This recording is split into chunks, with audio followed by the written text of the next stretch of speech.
আসসালামু আলাইকুম এভরিওয়ান, সবাই কেমন আছেন? ইতালির চট্টগ্রাম থেকে আমি ইমরান চলে আসছি আবারও আমার আরেকটা নতুন ভিডিওতে আপনাদেরকে স্বাগত। আজকে পোল্যান্ড নিয়ে আমি আলোচনা করব। অনেক দিন যাবত হয়েছে পোল্যান্ড নিয়ে আলোচনা করি নাই। সো আজকে আমার এই ভিডিওতে পোল্যান্ড নিয়ে আপনারা জানতে পারবেন ইচ অ্যান্ড এভরিথিং। সো যারা নতুন আছেন অবশ্যই সাবস্ক্রাইব করবেন, ভিডিওটা স্কিপ করবেন না। আপনারা অনেক কিছু জানতে পারবেন যারা 2025-এ বা ইন ফিউচারে যারা ফাইল জমা করবেন তাদের জন্য আজকের ভিডিওটা খুবই ইম্পর্টেন্ট হতে যাচ্ছে। আমি আমার এই ভিডিওতে তিনটা পার্টে আমি আলোচনা করব পোল্যান্ড নিয়ে। যেমন পোল্যান্ডে আপনি আসতে কত টাকা লাগতে পারে, ভিসা রেশিও, পোল্যান্ডের টিআরসি কার্ড কতদিনে দেয়, পিআর পাওয়ার পসিবিলিটি কেমন, ফ্যামিলি আনতে পারবেন কিনা এইটা আলোচনা করব। তারপর হচ্ছে বেতনের যে পরিমাণটা, পোল্যান্ডের টিআরসি কার্ড অন্য দেশে আপনি কনভার্ট করতে পারবেন কিনা, ইভেন অন্য দেশ থেকে পোল্যান্ডের টিআরসি কার্ডে কনভার্ট করা যায় কিনা, এইসব বিষয় নিয়ে আজকে আলোচনা করব। সো সাথেই থাকবেন। প্রথম অবস্থায় আমি আপনাদেরকে বলি, পোল্যান্ড হচ্ছে ইউরোপীয় ইউনিয়নের একটা দেশ এবং হচ্ছে গিয়ে সেনজেন কান্ট্রি। পোল্যান্ডের আশেপাশের যে দেশগুলো, লিথুনিয়া, লাটভিয়া, তারপর হচ্ছে গিয়ে আপনার এগুলাই হচ্ছে ম্যাক্সিমাম পোল্যান্ডের পার্শ্ববর্তী দেশ। এখন আপনারা আমাকে অনেকে প্রশ্ন করেন যে ইমরান ভাই, পোল্যান্ডে যদি বাংলাদেশ থেকে ফাইল প্রসেস করাতে চাই আসলে কি পরিমাণ টাকা লাগবে এবং কোন ধরনের ভিসা ক্যাটাগরিতে আমরা ফাইল জমা করতে পারবো। দেখেন, পোল্যান্ড যেহেতু সেনজেন কান্ট্রি, পোল্যান্ডে যদি আপনি ফাইল জমা করতে চান আপনার 13 থেকে 14 লাখ টাকার একটা বাজেট নিয়ে আপনাকে দাঁড়াতে হবে। এখন আসেন যে পোল্যান্ড এমবেসি থেকে আমাদের বাংলাদেশিদেরকে কত ধরনের ভিসা ইস্যু করে থাকে। প্রথম অবস্থায় ভিজিট ভিসাতে আপনি পোল্যান্ডের জন্য ট্রাই করতে পারবেন, স্টুডেন্ট ভিসাতে পোল্যান্ডের জন্য আপনি ট্রাই করতে পারবেন, কাজের ভিসা অর্থাৎ ওয়ার্ক পারমিট ভিসাতেও আপনি পোল্যান্ডের জন্য ট্রাই করতে পারবেন, বিজনেস ভিসাতেও আপনি পোল্যান্ডের জন্য ট্রাই করার সুযোগ আছে, বুঝতে পারছেন? এবং বাংলাদেশ থেকে প্রচুর মানুষ পোল্যান্ডে যাওয়ার পর অনেকেই কিন্তু টিজনেস করতে পারে। এখন আরেকটা জিনিস হচ্ছে, পোল্যান্ডে যাইতে হলে যদি আমি ফাইল জমা করি তাহলে বাংলাদেশ থেকে আমার কতদিন সময় লাগতে পারে। পোল্যান্ডের সবচেয়ে বড় যে সমস্যা হচ্ছে সেটা হচ্ছে যে অ্যাপয়েন্টমেন্ট নিয়ে জটিলতা। এখন আপনি যদি পোল্যান্ডে ফাইল জমা করতে চান আপনাকে 1 বছর সময় নিয়ে পোল্যান্ডের জন্য আগাতে হবে। এটা মাথায় রাখবেন, যারা পোল্যান্ডে ফাইল জমা করবেন আপনারা 1 বছর সময় নিয়ে পোল্যান্ডের জন্য আগাবেন। এখন আসেন ইমরান ভাই, পোল্যান্ডে আমি যদি ফাইল জমা করি তাহলে ওয়ার্ক পারমিট আমি কতদিনে পাইতে পারি? এই বিষয়টা আপনাদেরকে বলার আগে আমি আপনাদেরকে আগে ক্লেরিফাই করি যে আসলে পোল্যান্ডে কয় বছরের কতদিনের পারমিটগুলো হয়ে থাকে। প্রথম অবস্থায় বাংলাদেশ থেকে একটা সময় পোল্যান্ডে সিজনাল ওয়ার্ক পারমিট একটা আছে এবং দুই নাম্বার হচ্ছে যে নন সিজনাল ওয়ার্ক পারমিট আছে। এই দুই ক্যাটাগরির ওয়ার্ক পারমিট কিন্তু পোল্যান্ড গভর্নমেন্ট ইস্যু করে থাকে থার্ড কান্ট্রি ন্যাশনালিটিজের জন্য। যেমন আপনার বাংলাদেশ, নেপাল, পাকিস্তান, ভুটান এইসব দেশের মানুষের জন্য পোল্যান্ড সরকার 2 ধরনের ওয়ার্ক পারমিট ইস্যু করে থাকে, যেমন নন সিজনাল ওয়ার্ক পারমিট এবং সিজনাল ওয়ার্ক পারমিট। এখন আসেন যে সিজনাল ওয়ার্ক পারমিটটা কি সেটা আপনাকে বুঝতে হবে। সিজনাল ওয়ার্ক পারমিট হচ্ছে আমার সামনে যে কাজগুলো দেখতে পাচ্ছেন, এই যে কৃষিকাজ, এইগুলো হচ্ছে সিজনাল ওয়ার্ক পারমিটের আওতাভুক্ত। অর্থাৎ প্রত্যেকটা দেশের সিজনাল ওয়ার্ক ভিসা যেটা হয় সেটা হচ্ছে যে একটা সিজনের সময় ম্যাক্সিমাম আপনার এই যে শাকসবজি বা ফলের বাগান, ফুলের বাগানে যখন ফল, ইউরোপ কান্ট্রিগুলোতে যখন ফলের চাষ খুব বেশি হয়, ফুলের বাগানের চাষ হয়, শাকসবজির চাষ হয়, তখন কিন্তু শ্রমিক সংকট দেখা দেয় এবং সেই শ্রমিক সংকট 4 মাস বা 5 মাস বা 9 মাস বা 6 মাসের জন্য বিভিন্ন দেশ থেকে তারা কিন্তু শ্রমিক হায়ার করে থাকে। এটাই হচ্ছে পোল্যান্ডের সিজনাল ওয়ার্ক পারমিট। পোল্যান্ডের সিজনাল ওয়ার্ক পারমিটটা হয় 9 মাসের জন্য, বুঝতে পারছেন? পোল্যান্ডের সিজনাল ওয়ার্ক পারমিটটা হয় 9 মাসের জন্য। সো আপনি পোল্যান্ডের সিজনাল ওয়ার্ক পারমিটে আপনি আবেদন করতে পারবেন বাংলাদেশ থেকে। তারপর হচ্ছে নন সিজনাল ওয়ার্ক পারমিট, অর্থাৎ 1 বছর এবং 3 বছরের যে পারমিট ইস্যু করে থাকে পোল্যান্ড গভর্নমেন্ট থেকে, যেটা বা থেকে এটাই আর কি হচ্ছে গিয়ে নন সিজনাল ওয়ার্ক পারমিট।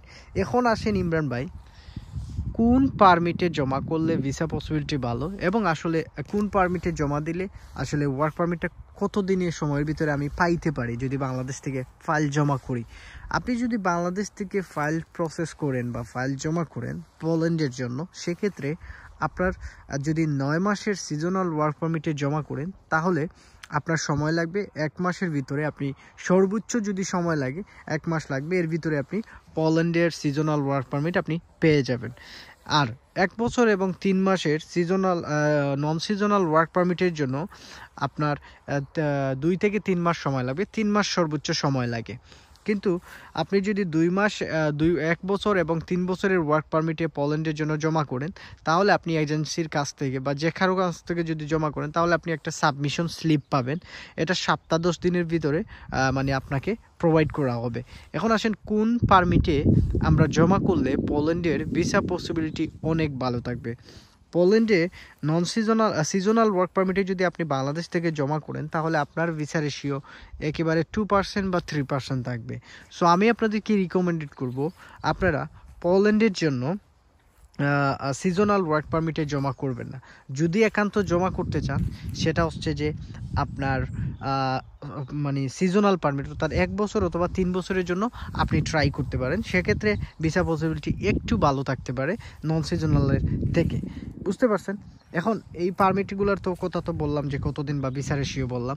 এখন আসেন যে কাজের সুযোগ সুবিধা বা কাজের চাহিদা কোনগুলা। পোল্যান্ডে আপনি বিভিন্ন ধরনের কৃষি কাজ করতে পারবেন, যেমন এই যে ফলের বাগানে পোল্যান্ডে কাজের সুযোগ থাকে সিজনাল মানে সময়ে।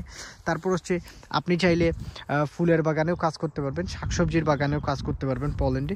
তারপর আপনি চাইলে বিভিন্ন ধরনের বাংলাদেশি কাবাব শপ আছে, সেই কাবাব শপগুলোতে আপনি কাজ করতে পারবেন। বিভিন্ন ইন্ডাস্ট্রিয়াল ওয়ার্ক আপনি করতে পারবেন, ওয়্যার হাউসের অনেক ডিমান্ড আছে, সেগুলো আপনি কাজ করতে পারবেন।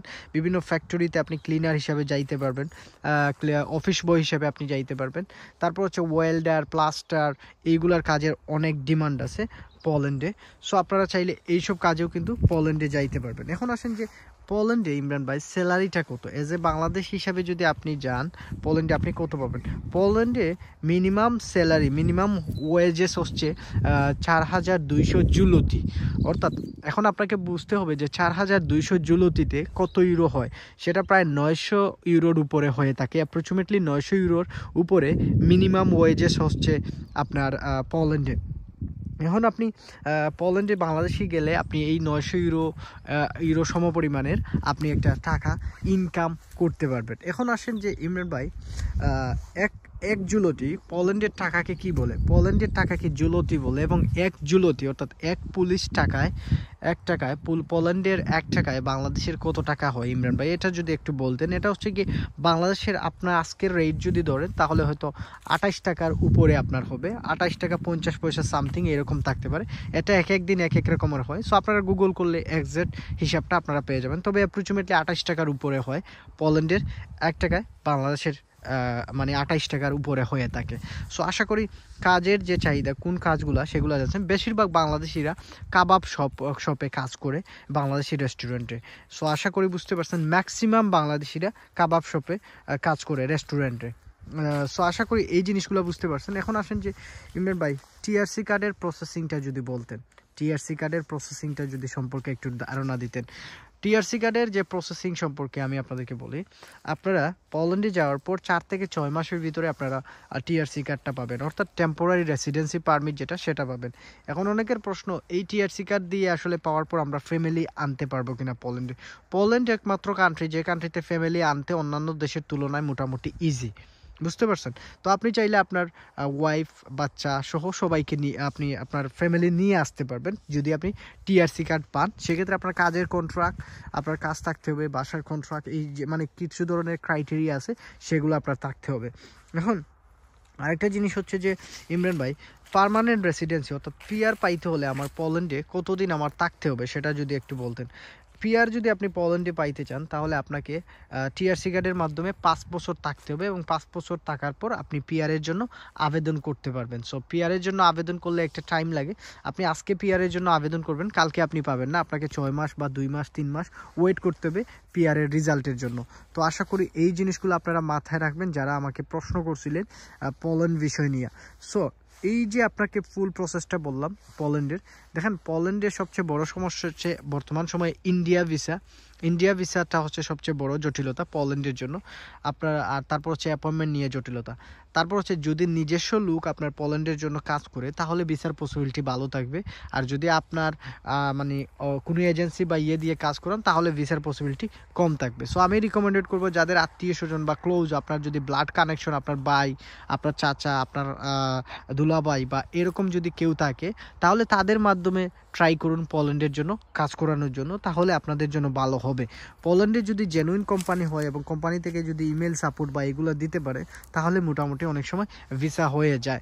আমার জানা মতে আমাদের এলাকার এই 2 জনেরই ভিসা হয়েছে পোল্যান্ডের রিসেন্টলি, বুঝতে পারছেন? তো এইগুলা আসলে পিওর ইনফরমেশন আপনাদেরকে দিলাম। অবশ্যই সাবস্ক্রাইব করবেন, ভালো লাগলে ভিডিওটা শেয়ার করে দিবেন। আর এই ছিল আজকের মতোই। সবাই ভালো থাকবেন, সুস্থ থাকবেন। আল্লাহ হাফেজ, আসসালামু আলাইকুম।